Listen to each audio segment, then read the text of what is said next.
for me is about a soldier who's joined the army, the First World War, and who's had a change of ideas or thoughts about joining the war, where he possibly could have joined up with his friends, because a lot of them joined up and they were from a particular area, like the Salford Pals, the Manchester Pals, and the reality of what he saw in war has made him change his mind.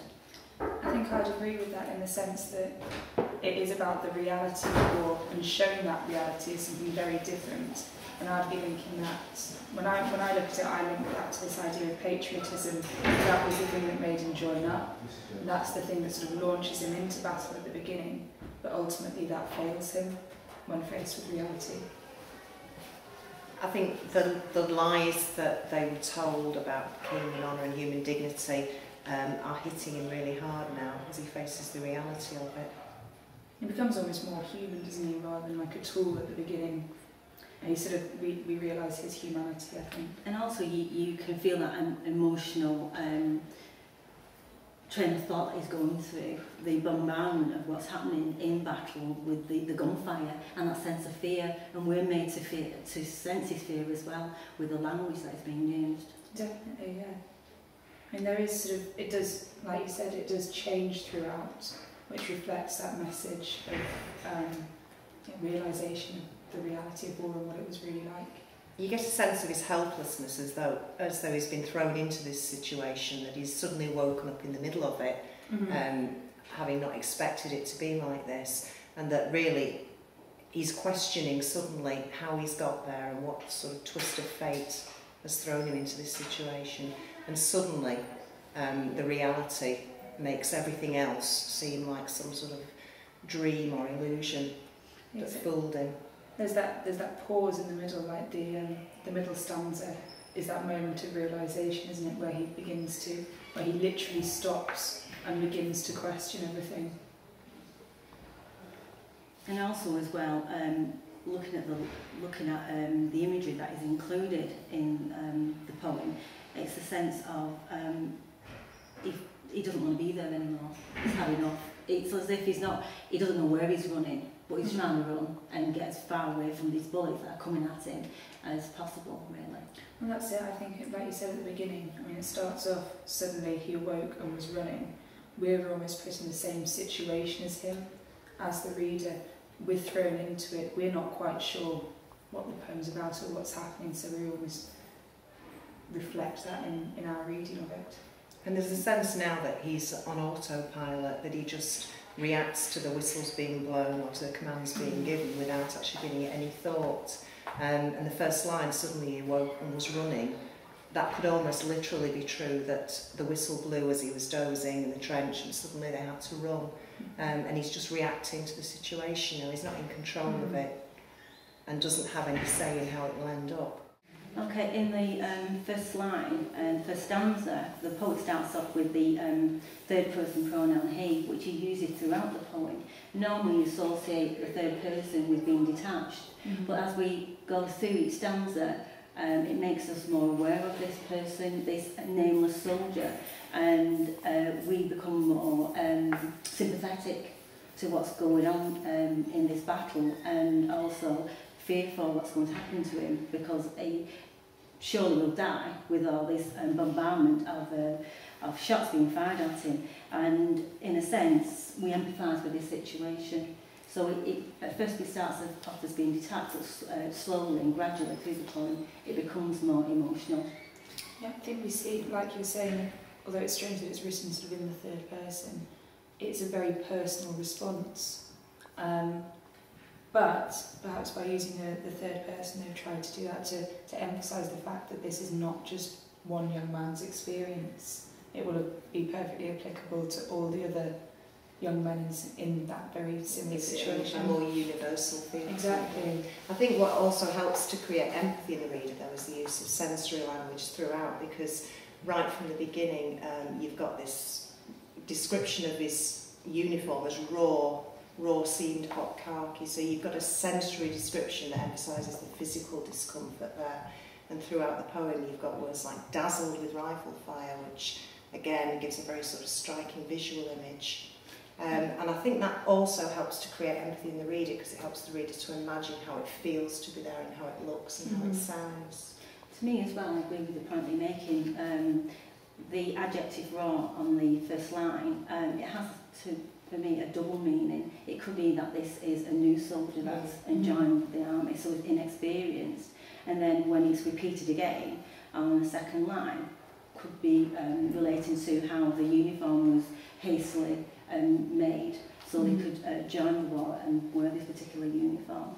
Suggest that maybe the equipment he had was, he was insufficient. ill prepared, like Yes. it links to the line then, doesn't it? He lugged a rifle, none was a smashed arm. Yeah. What he's given is actually useless. And again, that idea of an injury linking to his own experience, perhaps, and how he's feeling at the time. And just the use of the verbs, especially in the first stanza, the violence of the verbs. Bullets smacking the belly out of the air. He looked a rifle and was a smashed arm. It just gives a sense of the fact that he's surrounded by violence, that everything around him, even his own body, seems to be hitting out against him. Also that links with the idea of as well in the first stanza, the patriotic tear, which is quite sad, that had brimmed in his eye. So it suggests that he joined the army to fight for his country. However, having that second train of thought that he joined it maybe for the wrong reasons when he's actually physically in battle.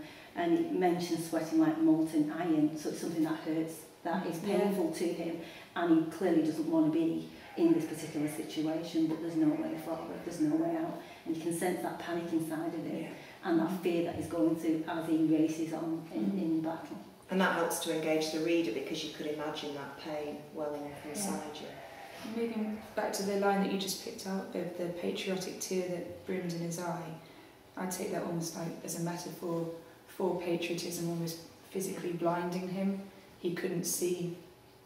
It sort of represents that he can't see the truth, he couldn't see the reality until he's there, and it links those ideas of him sleeping, not being conscious of his surroundings. In stanza 1, there's a caesura used after the word running, and also there's a caesura used later on, bullets smacking the belly out of the air. This possibly could suggest maybe that the soldier is pausing, whether he's still waking up from his sleep, so therefore he's not got his wits about him, so therefore he's not quite sure what he's doing, and possibly it's slows the poem down, maybe because it slows him down as well. He's sort of maybe getting his train of thoughts together before he has to rush off and do whatever he has to do. There's an alternative view to that, perhaps the use of the punctuation and the caesura. Perhaps that's actually suggesting that it's quite fractured, quite staccato, which shows that he's not running forward smoothly, he's stumbling. He actually uses the word stumbling, and it suggests that the lines are stumbling as well, and it's all coming out very fluently.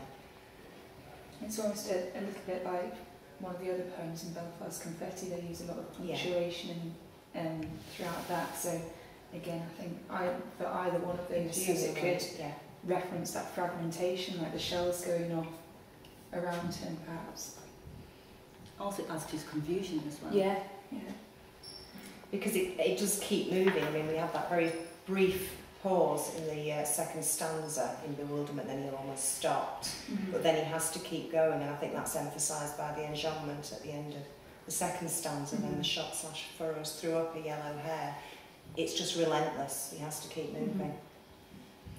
Although there is a sort of strange contrast to that. The poem, I totally agree, there is a clear movement throughout the poem, and it is a very brief pause that he has. But if we have a look in the third line of the first stanza, he's stumbling across a field of clods towards a green hedge. And then if we look, I think it's the fourth line in the final stanza, he's still going towards the green hedge.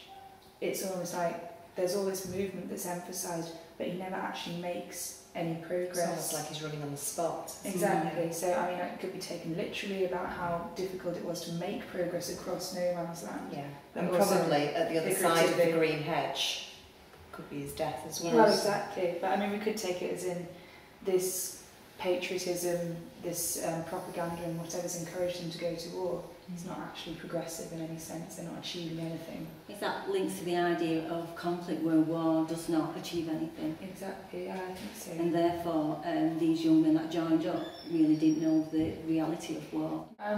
My personal response to it would be that I agree with the sentiments put across in it, and obviously we're a lot more aware of the tragedy of the First World War and knowledge of sort of the numbers of young men that died. I think it's a really interesting take on it, but it's, like we were saying before, it's a very personal response, but also that application to the universal, emphasising how many young men died in it.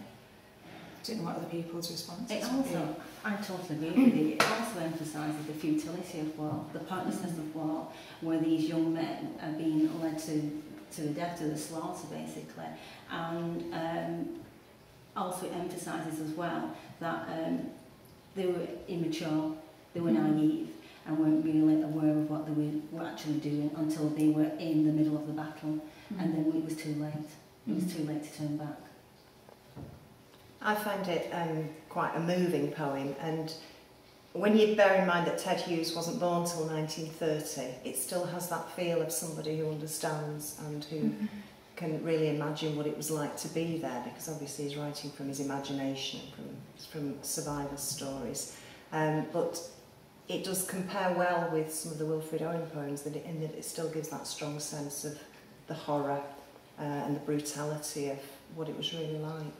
Link Bayonet Charge with the poem The Flag by John Agar, because they're both concerned with being patriotic and also a sense of being disillusioned in both poems, because he doesn't agree with the importance of the flag, and clearly the soldier that's in battle doesn't agree with being patriotic, maybe initially when he joined the war, but as the war progresses he's had a change of thought. You could, if you were focusing on patriotism as a theme, then you could look at next to, of course, God America as well, just again that theme of patriotism and propaganda almost as something that convinces people. I was looking at ones to compare it to. I was looking at the experiences, sort of personal experiences, and this idea of the death of young soldiers. If I was looking at those two areas for themes, I'd be looking at comparing it to Poppies. So we always see the difference being the after effects of war because of the death of a young soldier, and possibly Mammoth's Wood as well. I mean, obviously, Bayonet Charge deals with the immediacy of it, and then these deal with the after effects. I think Mammoth's Wood is a good one to compare with, because it carries with it that sense that these men have no choice, they have to march even into certain death. And although it's written from a very different perspective, they still very much talk about the same sort of incident. But in the same way, the Charge of the Light Brigade has a very different style to it. I mean, it's much more of a ballad, but it still talks about men having to follow blindly and be obedient even in the face of certain death, and not having that choice, and being surrounded by bombardment from the cannons all around. There's a sense that it's very similar to what this one man was facing in Bayonet Charge. Also, Hughes never gives the soldier a name, and it's the same with these soldiers that they found in Mammoth's Wood. It's as if society discarded them, and therefore they are considered unimportant, and this is the way through the poetry of voicing their concerns and the pain that they had to go through, which should be acknowledged. And there's loads of references in Mammoth's Wood as well, I think, to them being ill-equipped and young as well. Yeah. So I think that would be one that I really want to strongly link that to. Boots that outlasted them. Exactly, And Falling Leaves as well. I mean, that's a sort of softer, gentler poem, but it's still talking about the loss of lives in the war. And again, that's sort of a more universal view, isn't it? But you could link that quite nicely to it.